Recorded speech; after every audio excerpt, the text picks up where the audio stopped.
आइए फ्रेंड जानते हैं ये जो होली पे ग्रहण पड़ रहा है जाने कब तक रहेगी भद्रा और होलिका दहन का मुहूर्त और नियम।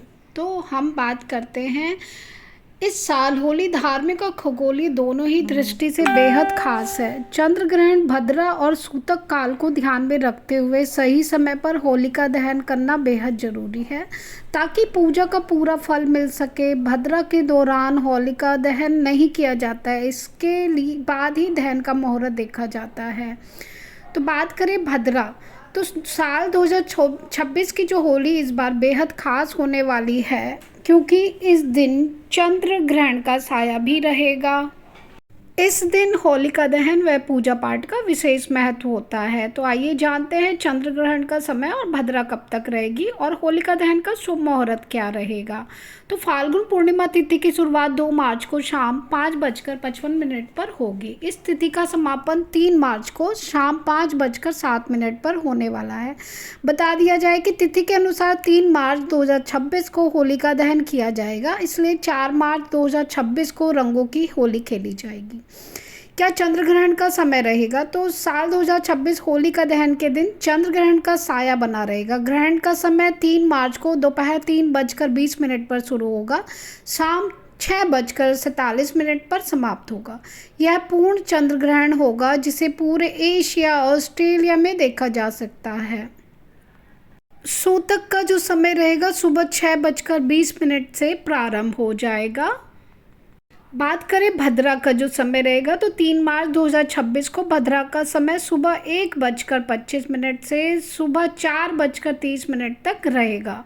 सूतक काल के दौरान पूजा पाठ हवन शुभ कार्य नहीं किए जाते हैं, इसलिए होलिका दहन ग्रहण समाप्त होने के बाद ही किया जाएगा। अब बात करते हैं होलिका दहन मुहूर्त की। होलिका दहन पर चंद्र ग्रहण समाप्त होने के बाद पूजा पाठ के कार्य किए जाएंगे, इसलिए पूजा व होलिका दहन के लिए शुभ समय 7 बजे से रात 8:50 तक ही रहेगा।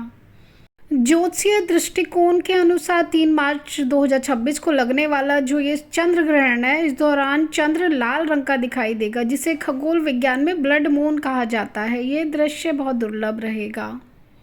साथ ही कुछ बातों का आपको ध्यान रखना है। ग्रहण और सूतक काल में पूजा हवन और दहन ना करें। ग्रहण समाप्त होने के बाद ही स्नान करके पूजा करें। घर और मंदिर की शुद्धि करें। भगवान की पूजा कर सुख समृद्धि की कामना करें। इसके बाद ग्रहण के बाद आपको कुछ सफ़ेद वस्तुओं का दान करना चाहिए। चांदी या मोती का भी दान कर सकते हैं। चावल दूध दही इन सब का दान करना अच्छा रहेगा। इस दान से मानसिक तनाव कम होगा। इसके अलावा मन की शांति मिलेगी। जीवन की परेशानियां धीरे धीरे दूर होने लगेंगी। अन्न का दान। हिंदू धर्म में अन्न दान को सबसे बड़ा दान कहा गया है। चंद्र ग्रहण के दिन जरूरतमंदों को भोजन कराना या अनाज देना का अत्यंत ही पुण्यकारी माना जाएगा और जो उसके दुष्प्रभाव है उनसे आप बच सकेंगे।